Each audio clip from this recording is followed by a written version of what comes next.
তো সবাইকে শুভ সকাল। সব বন্ধুরা তোমরা কেমন আছো?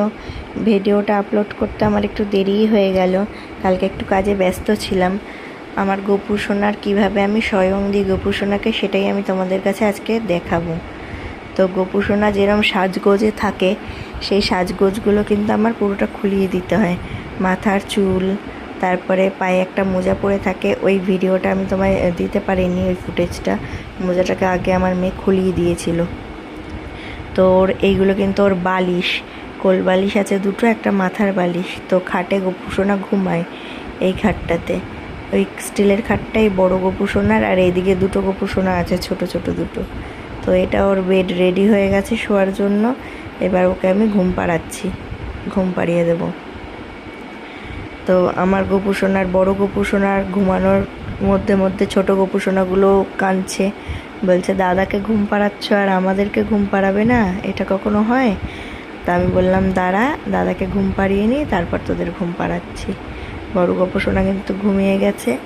এবার যাতে ওদেরকে মশা, টিকটিকি, আমাদের এদিকে আছে প্রচুর মশা, এই মশা যাতে না ধরে তার জন্য আমি ওকে কিন্তু মশারি দিয়ে দিই। আর গরমকাল বলে ওর গায়ে একটু চাদর টাদর আমি দিলাম না, কারণ ওর গরম লাগবে, প্রচুর গরম, কদিন ধরে প্রচুর গরম পড়েছে।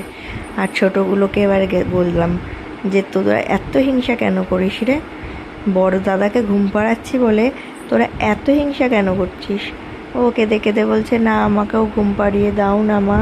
তাই জন্য আমি ওকেও ঘুম পাড়াচ্ছি, দুজনকে। দেখো, এই একটা ছোট্ট, এই একটা ছোট্ট গোপু সোনা। এটা হলো গিয়ে কিন্তু আমার রূপোর গোপু সোনা। আমার অ্যাকচুয়ালি পলিশটা শেষ হয়ে গেছে, যেটা দিয়ে পলিশ করা হয়, ওই জন্য ওর মুখটা কালো হয়ে গেছে। রূপোর মুখটা যখন পরিষ্কার করি না, ওর কিন্তু অনেকটা গ্লেজ দেয়, পুরো চকচক করে।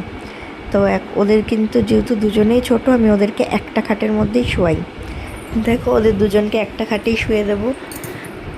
প্রথমে একদম ছোটোটাকে শুয়েছি, তারপরে আরেকজনকে শোয়ালাম। আমি কিন্তু এদের কারোর গায়েই চাদর দিচ্ছি না, কারণ এত গরম পড়েছে বলে। এদেরকেও মশা যাতে না ধরে তার জন্য মশারি দিয়ে ঢেকে দিচ্ছি। এদের মশারিটা যেন কি হয়েছে, পরশু দিনকে ছিঁড়ে গেছে। আমার খুব মন খারাপ হচ্ছিল ওদের মশারিটার জন্য, নিচের দিকটা ছিঁড়ে গেছে মশারির। কি করব, তাই ভাবছি যে নতুন একটা কিনে দেবো নাকি এটাকে সেলাই করে চালিয়ে দেবো। দেখি ওরা কি বলে আমাকে।